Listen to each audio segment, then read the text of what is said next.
Alright, YouTube family, what's good with y'all, man? It's your brother from another mother back with another video for you guys. And today, man, I got a little something different for y'all today, man. I'm finna be helping you guys against the all-time cheesers, the rim runners, the backdoor spammers. I'm finna help you guys with all that in one video. Now, this guy, obviously, you can see, almost at an 81%. So you would think he wasn't a bum. But I kid you not, this nigga plays just like a bum, and I'm gonna show you guys exactly how he did it. So you already know what he did. He wasn't gonna pick no Jazz against me. So he waited till the last 3 seconds. He switched to an all-time team. Mind you, this nigga been to the GOAT League 4 times. Like, you gotta be kidding me. You would have thought he would have gave me a little competition. He didn't even want to do that. I ended up going with the Mavericks. So I like using teams like the Warriors, Mavericks, Indiana. For this video, guys, I didn't record this on OBS. I just recorded the gameplay because I was just chilling, you know what I'm saying, just trying to play some games. But I ended up running into this bum, you know what I'm saying? So I wanted to show you guys how to deal with these all-time cheesers because a lot of you guys are asking me, yo, how you be beating these all-time teams, you know what I'm saying, and making them not look like they're using all-time teams. So I'm finna show you guys. Off rip, how I start the game is I do go on an on-ball gap, and the reason why I did that for this game is because of the team he has. You don't always have to go on-ball gap, not off-ball gap, on-ball gap. I did on-ball gap because he's running with the Milwaukee Bucks. If you know anything about the Bucks, especially all-time, they have Kareem and Giannis. I already know how OP them players is. So, and I didn't even know they had Ray Allen. I forgot. You know, while in the game, I had to make adjustments. But yeah. Y'all know how toxic this team could get. You know what I'm saying? One of the best all-time teams if you know what you're doing. Also, what I do as well is before the game, I love to extend pressure on the guard and on the star player. And the reason why I do that is so I can put pressure on you to make quick reads and I can get a quick steal just to speed you up. You know what I'm saying? So extend pressure on those guards so they don't just set their offense up and do whatever they want against you. Make them think. You know what I'm saying? So to start the game off, this bum goes right into the 5-out set. But I'm thinking, he might pick and roll me, so he might be pretty decent. But nah, first play of the game, like a typical bum, backdoor cut, just tries to get a free play against me, just straight trash. So we come down the court, we dancing with Kyrie, sizing up, seeing if he gonna on-ball me. Quick off-ball action with Klay Thompson in the corner. We get it started with a 3. Klay Thompson really cold. He's still cold if you know what you're doing, but that's besides the point. Next play, he pulls out his next bum trump card, 5-out again. Tries to run me with Giannis, but we play it perfectly, so we end up getting a stop. Right here, I tried to score with Kyrie. I don't know who I thought I was. I usually be making these Euros too, but he played it with a little off-ball block, so it is what it is. The very next play, he goes to try to paint match me with Kareem because Giannis didn't work. But like I said, I was in the on-ball gap, so he ends up getting a 3, but which is fine because we just seeing what he's doing at the moment, so we don't really care. We just seeing what he's doing in the whole first quarter, and then we're gonna adjust throughout the game, so it's fine. So I ain't gonna show y'all the whole gameplay and talk the whole time, but I'm gonna just show you guys what I did throughout key moments of the game. So right here, he does the next bum move. He does the little pick and roll to try to get a bucket with Giannis, but it doesn't work. We play it perfectly. Now he tries to rim run me with Oscar, but little does he know the help defense was about to come anyway, so he's gonna pin that to the crowd. But because he was trying to run so badly, he ends up running out of bounds like a typical bum. So yeah, we end up getting a good stop right there. Right here, the very next play, we stay into that Clippers series because he does have Kareem, and I know his perimeter defense ain't gonna be quick, and he's probably slow on the defensive side. So we just trying to make him move. I end up doing a little fadeaway with Kyrie. A little light bucket. If you know how to use Kyrie, you know you can make those type of shots. He has a 99 mid-range, and we make it work. So next up, he pulls out the Kareem paint mash. But we play it perfectly with the double team, but because I'm in that on-ball gap with Kyrie Irving especially, he ends up giving up a wide open 3. But like I told y'all, that's fine because I'm just looking to see what he's doing, and I don't want to give up that paint mashing because he's going to get that confidence to keep on doing it. So I'm fine with allowing him to do that for the moment. Right here, we are down 3 because after I missed the shot, he ended up rim running, which is fine down the court, cherry picking. For some reason, he played back like I wasn't going to shoot this. Because he kept thinking too much, so I thought he thought I was gonna do some type of series action right there, but we didn't have to do it because he was playing so far back. So we get an easy 3 with Klay. Next possession in the second quarter, his first play, he does a backdoor. You know how these niggas play. I don't have to tell you guys. Backdoor cuts, paint mash, rim run. It's the same type of offense, but again, you're not gonna be able to stop it every time, but you can limit it throughout the game. You know what I'm saying? So right here.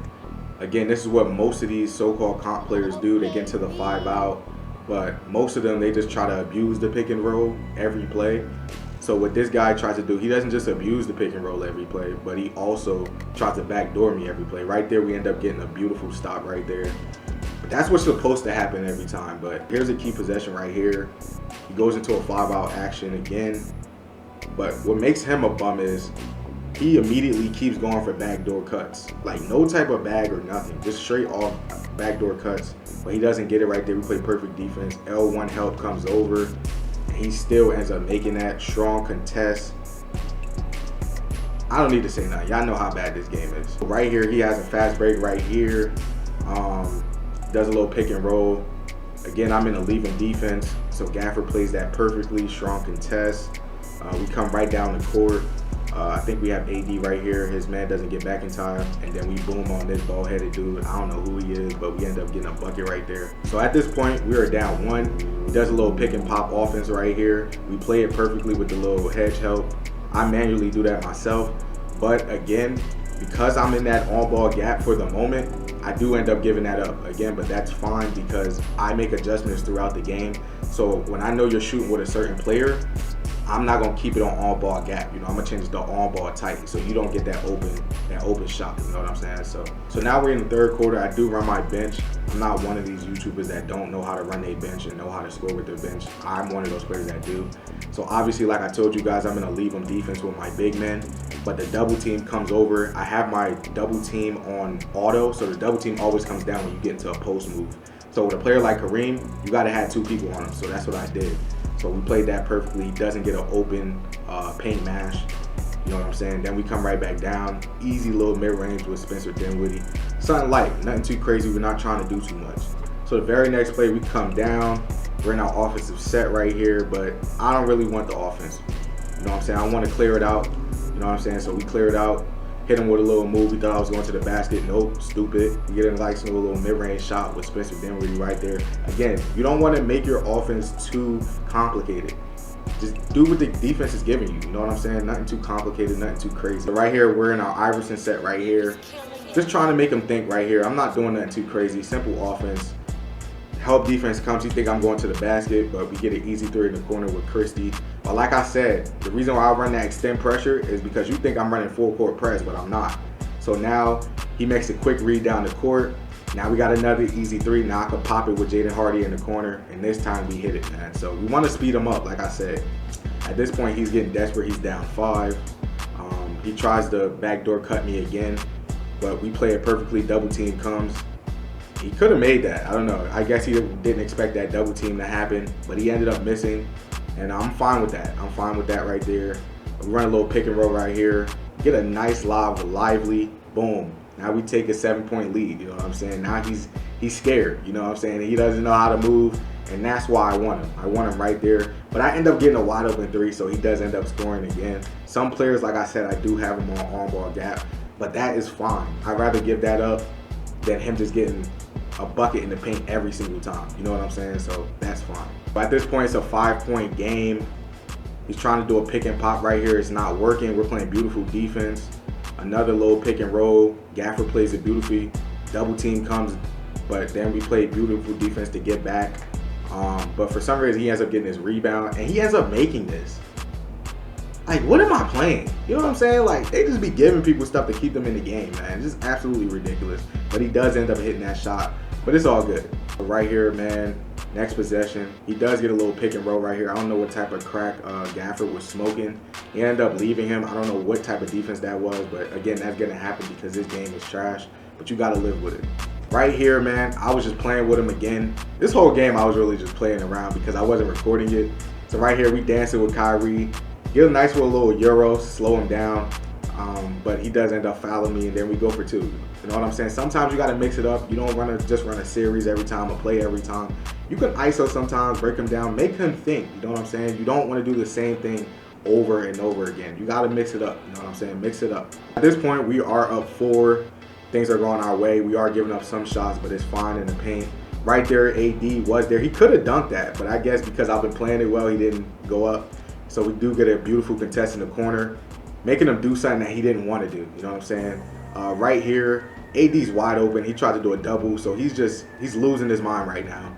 AD does a nice little fadeaway. Like I'm nice with the fadeaways. I ain't gonna lie. I don't know what it is, but I'm cool with the fadeaways, man. Right here, I think he ended up scoring, I believe. If I'm not mistaken, he did end up scoring right here with Ray Allen. Yeah, he ends up scoring right here, which is fine. Like I told you guys, sometimes they're going to hit nonsense. There's nothing you can do about it. So right here, Clay does end up missing his shot. I usually be making those, but it is what it is. He ends up coming right down the court because I'm in that gap defense with certain players. He does get an open three-pointer. So at this point, man, I am up 2. He needs to score. Less than 2 minutes to go because this is a pivotal point in the game. He has an open 3. I'll give him that because I know he wasn't trying to shoot. He gets a wide open shot with Ray. He misses that. You know why he missed? Because he didn't think he was going to have to actually try to shoot with those players. So at this point, it is a 2-point game again. He does paint match me right here. Gafford on crack again. I don't know why he keeps... I don't know, Gafford be tripping sometimes. You know what I'm saying? He just be doing nonsense. At this point, he got to get a bucket. You know what I'm saying? He need a three-pointer. He really tries to run a little play. He didn't run a play the whole game. And you try to run that play at the last second like you was really trying to do that. You wasn't even trying to do that. That's why you got a very fast tempo. Because that's not your body. You know you don't play like that. So I end up getting the stop right there. Again, man, these guys, bro, they don't really know what they're doing. They're not really good at the game. But they know how to get certain teams, and they know how to use certain play styles, metas. You know, 5 out, let me cut back door all game. If it works, it works. And that's how a lot of his wins were coming. I already know that's how a lot of his wins were coming because a lot of people, they don't know how to play against that. A lot of people don't know that you can double team when they catch it down low in the paint. And now he has to shoot the ball instead of getting a quick rim run. But again, sometimes they're going to give up those backdoor cuts because this game is broken. But again, you could live with that. It is what it is at the end of the day. So right here, he needs a 3 again. I think he tries to do a little pick and pop, but nah, it doesn't work. It just doesn't work, bro. You have no type of bag. All you know is rim run. So we play it perfectly right here, and we end up getting the win, man. So that's what this game is really about, guys. You know what I'm saying? It's about adjusting throughout the game. It's about enduring the cheese because, again, especially this year, casuals are getting everything. Whites to go in, man. They're rim running a lot. They're paint mashing with tall players. And they think they really cold at the game. And they be having the highest win percentages. But those players, they really don't know what they're doing. So I tell you guys, when you play against these all-time cheesers, man, don't panic, man. Don't get scared. Play your game. Don't overreact. So even if you see a high win percentage, it could mean a multitude of things. You know what I'm saying? It could use they're using one meta to win. It could mean like they just might paint mash you all game. It could mean they might rim run you all game. But most of the time, they're bums, and they need to use these certain teams to win games. You know what I'm saying? So there's always ways to beat it. So hopefully this helps you guys. Again, you know what I'm saying? You can run that on-ball gap defense if you don't want to give up rim running in the transition. So the on-ball gap, it really helps with that. So use that to your advantage. But also remember, like I told you guys, don't have that on-ball gap on if you know that player is a shooter. You can switch for that specific player and change that on-ball gap defense to tight on-ball defense. You know what I'm saying? So make adjustments. Make adjustments like I told you guys. So yeah, man, I'm going to catch y'all on the flip, man. Y'all stay safe, stay blessed. Again, if you guys need help, y'all let me know in the comments, man. Let me know. I'm here to help you guys on how you guys can play defense against these type of players, man. And I'm going to catch you guys. I'm going to catch y'all on the flip, man. Y'all stay safe, stay blessed. And keep going, man. Keep going. Never quit. And I'm out. Peace. You win some, you lose some. But you live. You live to fight another day. Oh, you mad because I'm styling on you.